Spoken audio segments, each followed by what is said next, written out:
Ito ma, pindutin mo tong camera. Tapos yung photo parating naka-align doon. Hindi video. Kasi kapag napindot mo yung video, siya naman yung naka-align doon. Siya naman yung naka-align doon. Kaya lumalabas yung red. So para mawala yung red, pindutin mo yung video, yung photo. So yun, wala na yung red, puti na. Okay? Tapos iangat mo siya. Buksan mo lang yung flap. Okay. Minsan, pag napindot mo to, itong sing-sing na to, umaharap sa'yo. So yan, umarap na sa akin. So dapat pindutin mo ito, make sure na haharap siya doon sa card. Yan, pag kinukuha mo ng ganyan, mas maganda siguro kung i-rotate mo yung cellphone. I-rotate mo siya. Yan, para makuha yung rectangle. Tapos, di pumapasok na talaga siya, di ba? Hindi siya mukhang maliit. Pag ganyan, wala rin. So, kailangan, ibaba mo yung cellphone mo. Yan. Kita mo ma? Ayan ang card. Tapos, ito yung cellphone. Yan. Naka-rotate na siya. Pwede naman ganyan. Kaso, hindi mo ma-appreciate. Diba? Mas maganda kung i-rotate mo siya. Tapos, click mo yung pag nakapasok na siya. Ayan, nakapasok na.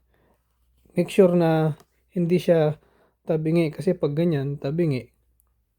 Ayan o, pag ganyan, tabingi. Pag ganito, tabingi. Dapat ganyan. Diba? Flat siya. So, kung flat siya, mo talaga, makuha mo talaga yung lahat ng angle. So, pag, ayan, nakapasok na siya. So, tapos saka mo i-click yung white. Okay. Ngayon, yung nakuha mong, ng capture mo na camera, nandito siya. Di ba, nasa gilid. So, nakita mo, nakatapat pa rin yung photo, hindi yung video. So, isa-send mo sa akin ito, click mo to. Yan. Tapos, yung, click mo yung yung ito, yung kamay ng manok. O paa ng manok.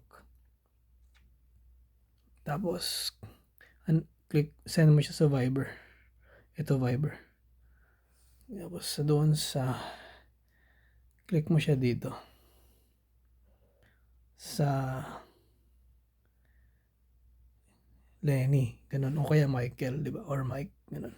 Tapos send. Yan.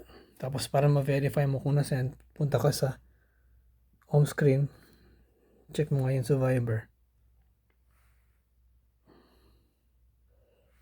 Oops. Ay, hindi ko pala na. Click mo pala yung aeroplano para ma-send. Ayan, di na-send ko na sa iyo, di ba? Okay ma, sige. Pagtapos na, home screen, tapos na. Ito na yung cellphone. Sige. Okay, good night ma.